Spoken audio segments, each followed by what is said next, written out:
Well, my character is, she's married slightly above herself, I think, but I think she thinks she's brighter than her husband. I'd love to know what he said about that. She has a secret which will be revealed in series 2, and that's something she holds close to herself. She adores her family, they mean everything to her, but I don't think is very good at opening up to them or getting to the root of their problems.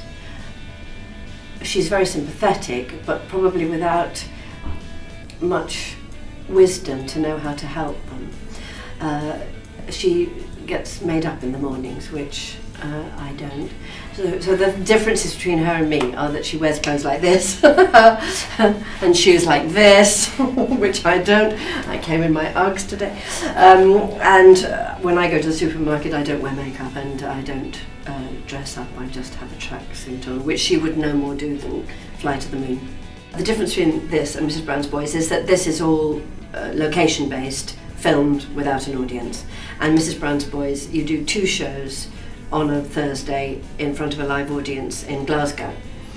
That's not to say the audience comes from Glasgow, because they come from as far afield as Brighton and Cornwall to see the show, because he's got a fantastic following, which is built up through the live shows. So they all know him, they know what to expect. This is very different, but we don't have a live audience, so we don't know if it's working, whereas with Mrs. Brown's Boys, if it doesn't work, you change it for the second show, so that there's 2 opportunities to do it. So it's quite different doing live. It's more like theatre, that, because they do try and run the scenes whole. They don't pick up shots here, there and everywhere, which they do for this. So if you have a round table with 4 people round it, you'll shoot a master shot and then you'll shoot each person separately.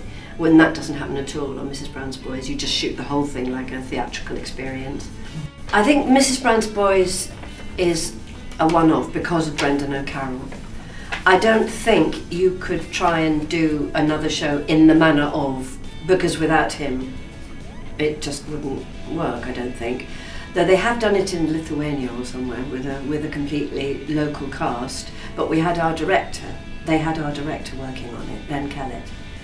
And so they would have had some local character who was very well known and loved to play that lead part. I think, so that's out of the equation. I don't think that's bringing back old stuff. That is, he's a phenomenon.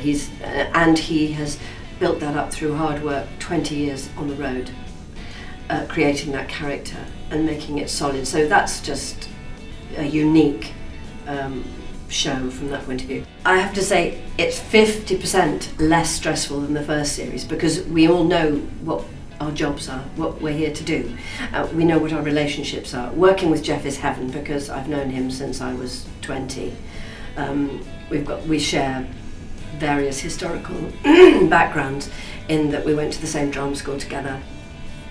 So you've got that beginning where you understand what you're talking about. If I have a problem with a scene, I can always talk to him about it and he'll help me through it, because he knows where I'm coming from, a horrible expression.